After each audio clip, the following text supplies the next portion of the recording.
E aí pessoal, tudo bem com vocês? Sejam muito bem-vindos à nossa 18ª aula de História do Brasil, e na aula de hoje a gente fala um pouquinho sobre alguns dos movimentos rurais de contestação ao regime republicano, aquele regime republicano lá da República Velha, beleza? Então olha só, moçada, a gente vai falar um pouquinho hoje de Canudos e da Guerra do Contestado. Claro que, infelizmente, a gente não vai conseguir abordar todos os aspectos historiográficos, todas as nuances de cada conflito, mas a gente vai tentar fazer um resumão aqui para a tua prova, beleza? Então você já sabe o ritual. Pega lá o teu todinho, o teu pão com margarina e bora para a aula. Galera, a Guerra de Canudos ela acontece de fato, os conflitos acontecem entre 1896 e 1897. Tudo bem? Vai acontecer ali durante o governo do Prudente de Moraes, ou seja, durante o governo do primeiro presidente civil da República, certo? De modo geral, moçada, esse comecinho de república ele vai ser marcado por várias crises, tanto políticas, econômicas e sociais, certo? No âmbito político, a República passa por algumas dificuldades, principalmente por conta daquele primeiro momento no qual o Brasil foi governado por duas ditaduras militares, certo? Tanto o Marechal Deodoro quanto o Floriano Peixoto, tudo bem? Então a gente tinha uma crise de institucionalidade naquele sentido, beleza? Temos uma gravíssima crise social, principalmente na região nordeste do país, certo?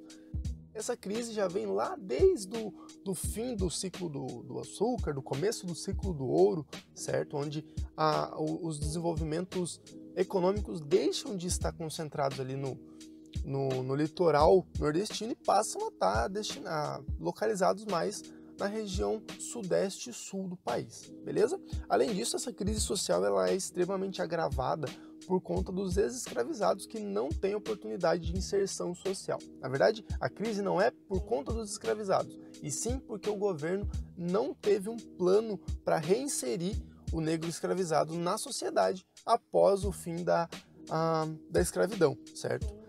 Além disso, esses ex-escravizados eles não possuíam terras. A questão da distribuição de renda, nós já vimos isso aqui em aula, ela é muito complicada no Brasil porque ela se concentra na mão de pouquíssimas pessoas. Beleza? Por fim, nós temos a crise econômica causada pelo encilhamento e, portanto, pelo aumento gradativo dos impostos. Beleza?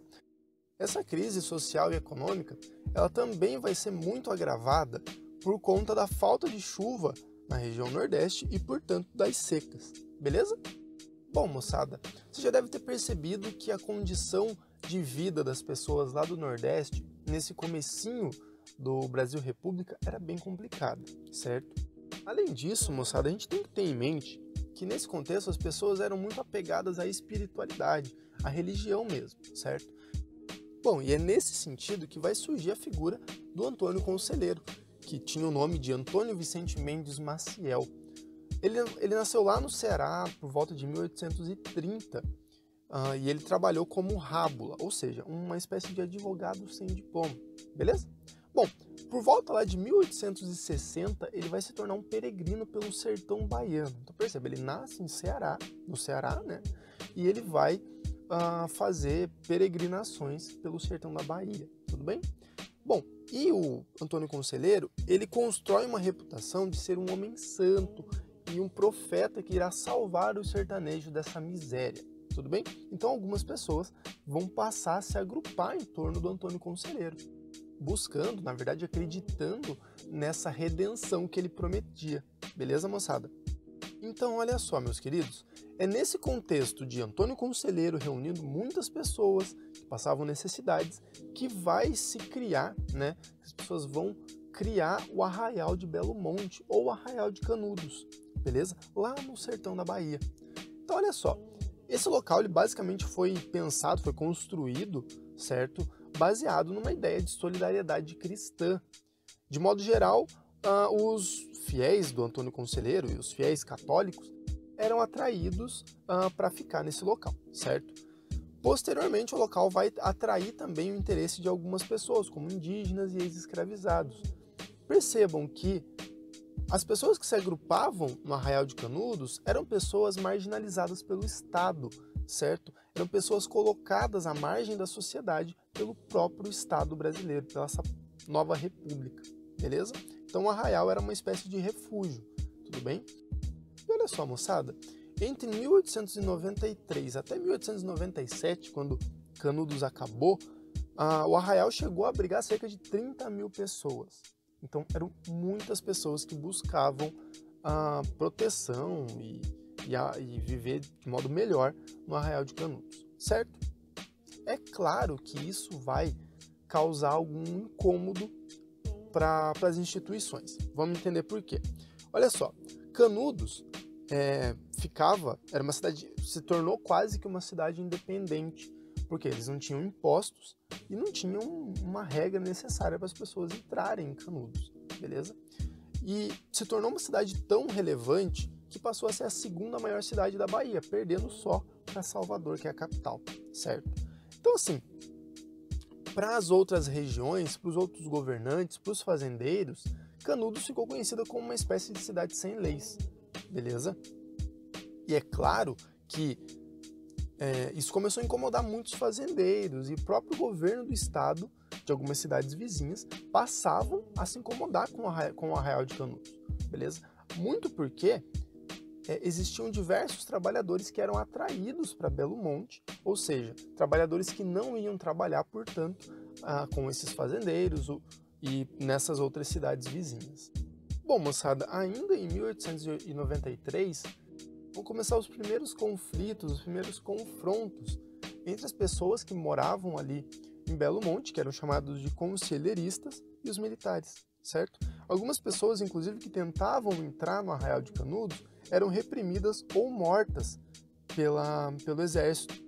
Como resposta a isso, muitos dos partidários de Antônio Conselheiro organizavam grupos armados, né, com facões, ferramentas de trabalho para tentar resistir a essa repressão militar, beleza?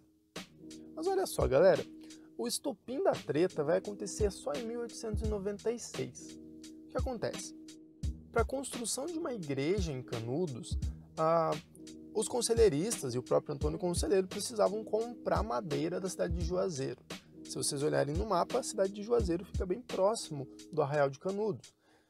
Então, olha só, os moradores começaram a questionar a demora da entrega da madeira por parte da cidade de Juazeiro, certo?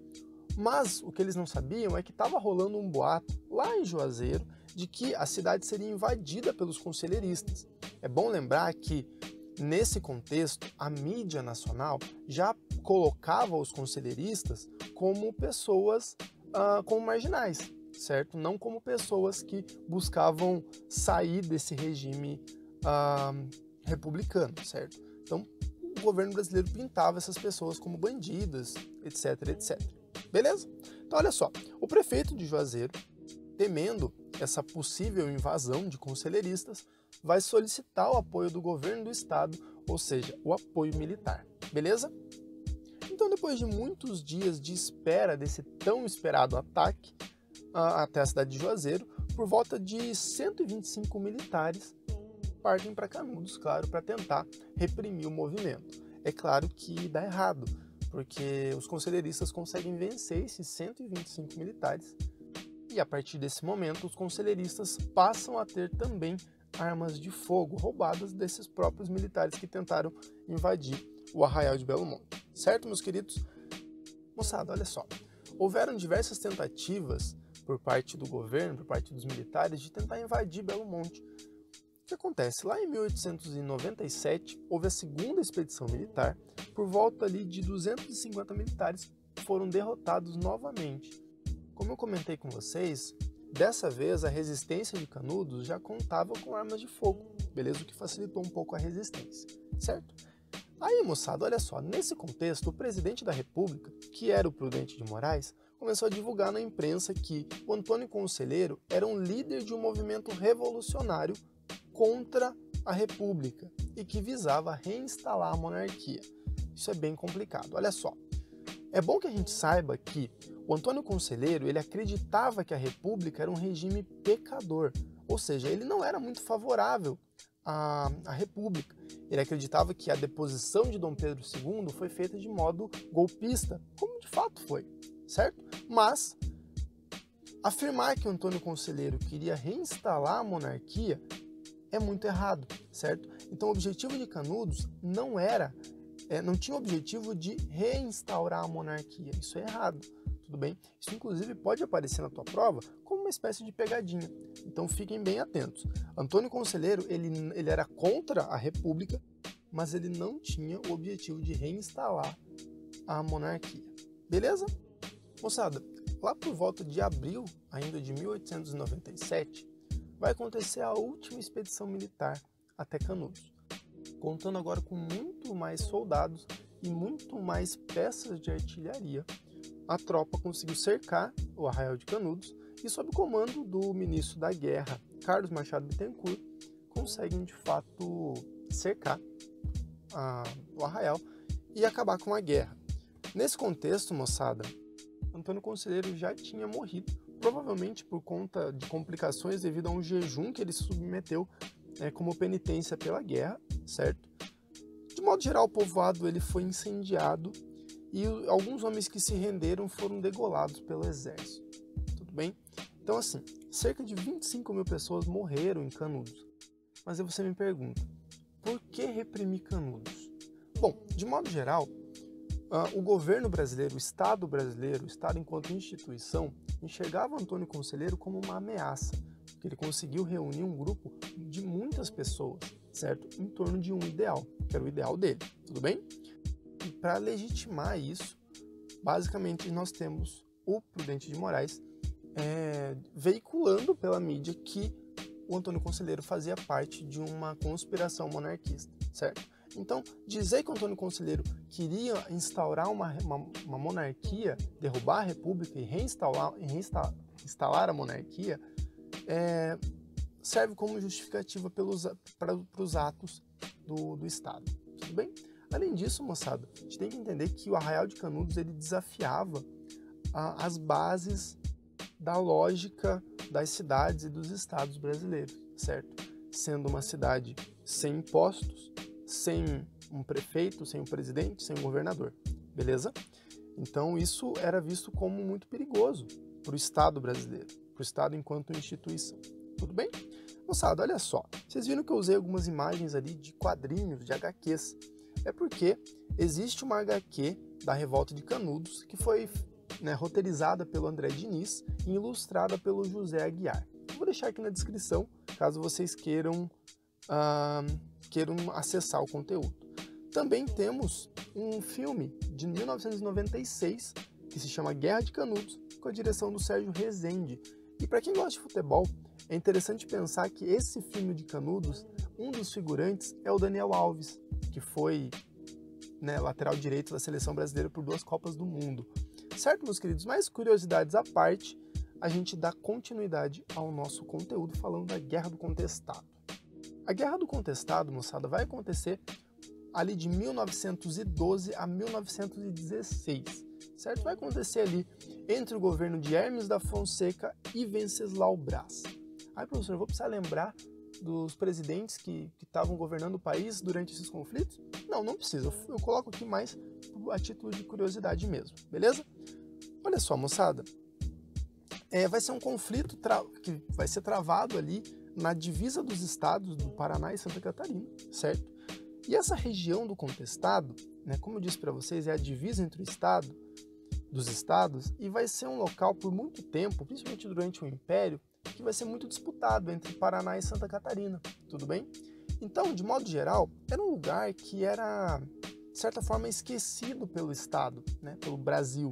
Esquecido, não tinha ocupação, enfim, não tinha uso para o Estado também, certo? E nesse sentido, vão se organizar na região do contestado algumas vilas chamadas de Vilas Santas, tudo bem? Um lugar no qual as pessoas que eram, da mesma forma que Canudos, passavam por necessidades, enfim, pessoas carentes, que eram, portanto, marginalizadas pelo regime oligárquico, essas pessoas eram atraídas pela promessa de uma vida digna, terras, justiça e paz. Bem, todas essas pessoas também se organizavam em torno de um líder religioso, que nesse caso aqui era o José Maria, certo?